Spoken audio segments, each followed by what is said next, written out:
Oh my gosh. It's toxic. I can feel the toxicity radiating off of this. Boy, is she dark and passionate.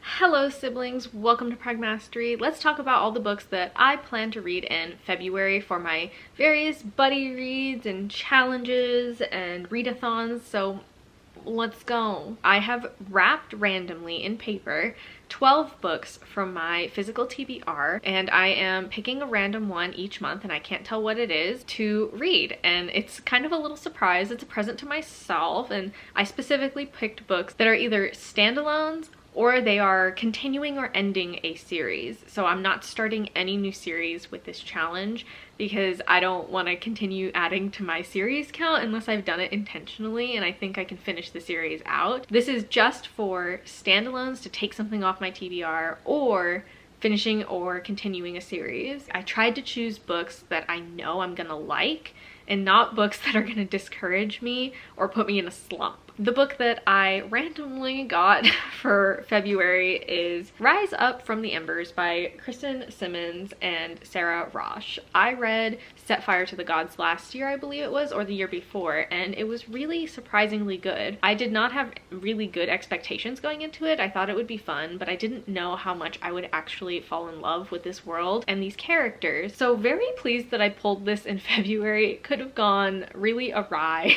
I tried to aim for a mid-sized book because I can see how thick they are, but I can't see what book it is. This worked out. It worked out perfectly for me. This also works out because it is going to cover my prompt for the Aurelium readathon that we're doing. Here's the picture of the map, but I wanted to do either a water on the cover or a forest on the cover since I started a new series last month. This book has water on the cover, so there's water there. I'm pretty sure that that's water on this cover. There is also blue fire, so I was kind of mixed about if this counted as water or not, but I did show this to my husband and he said that there's water on the cover, so I'm gonna take it. It's fine. I believe this is water. There's a boat on the back.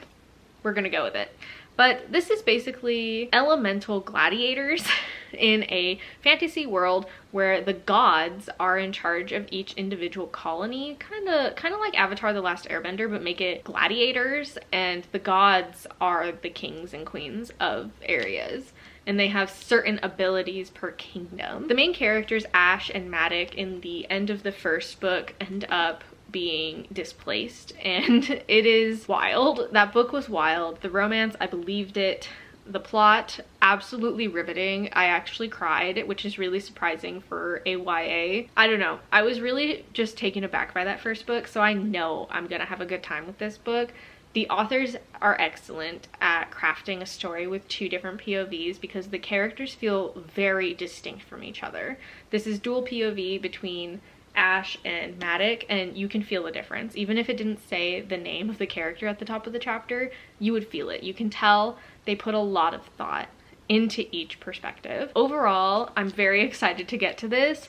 Elemental gladiators, I mean, what isn't cool about that? Going to pick this up in February for sure since it's part of that challenge and a readathon. Next, I am currently making my way through the Guardians of Gaul children's novels. They are so much fun. I finished the second one just a few days ago and amazing. Such a fun journey, and I'm enjoying every single second of this series. It's about owls in an owl kingdom, and there are baby owls going missing and they're getting kidnapped and brainwashed, and now they think that there's more than one organization kidnapping owls. It's about an owl finding his way in the world, coming into being an adult owl and trying to become a hero and figuring out what it means to be a hero. I absolutely recommend this series. I'm going to read the third book in February since this is the second and I just finished it.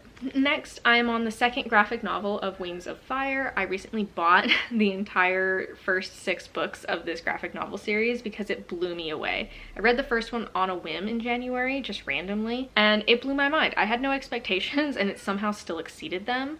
Sorry, my cat's yelling. Very excited to continue with this series. It's just a fantasy world with dragons, and there's like a prophecy that these dragons have to fulfill, but things aren't going the way that they're supposed to, and there's evil dragons and good dragons, and the world is just unbelievably vast, so highly recommend this as well. Next, this one is, I think, tentatively a buddy read.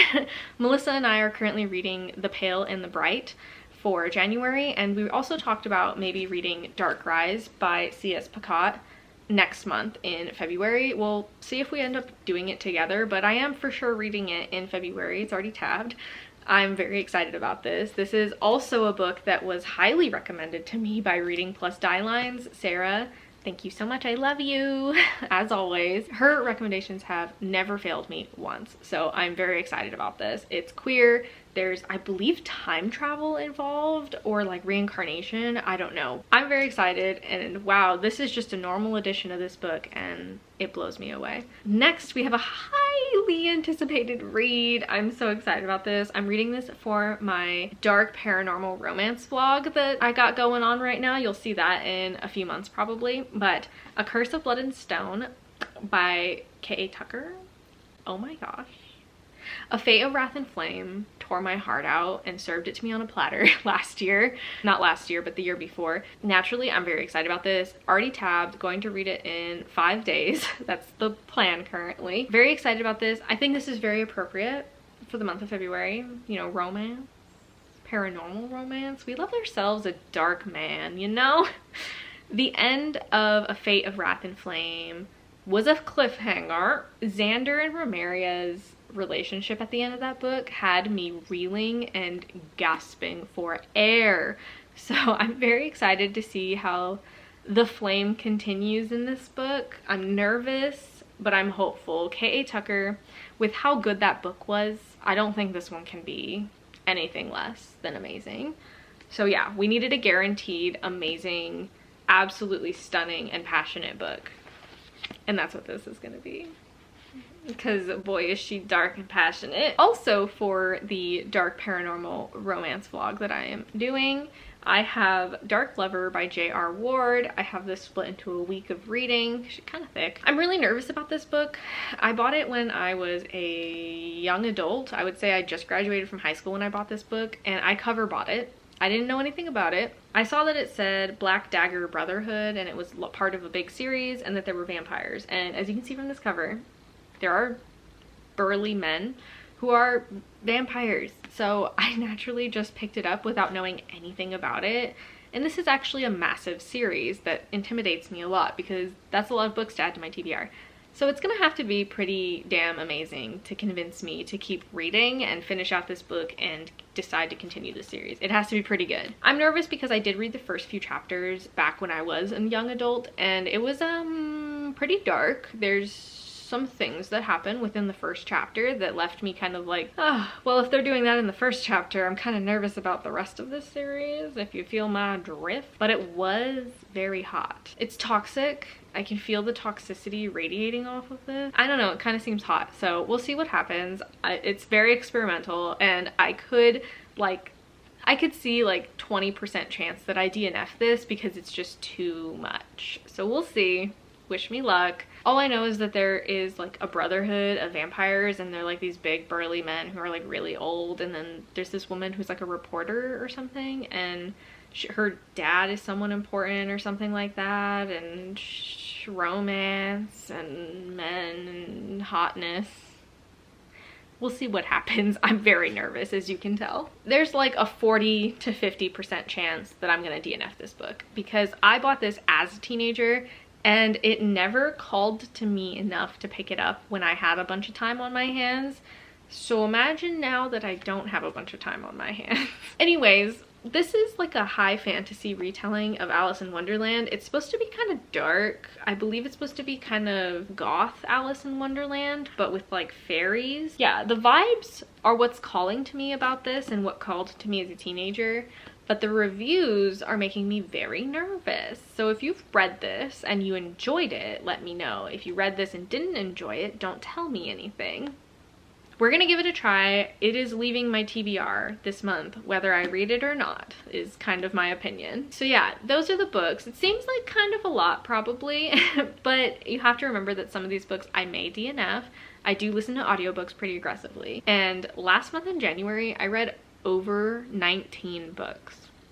and I'm only halfway through January as of filming this. We can do this. Also, I'm excited about many of these books, so we'll see. Like and subscribe so you don't miss any of these series that I have planned for vlogs for you. I'm gonna review these books, let you know if they're worth it, let you know who these books might be for. Very excited for the month of love and dark romance. And I hope you have a good one. I'll see you in the next video. You can find me holding back my heart.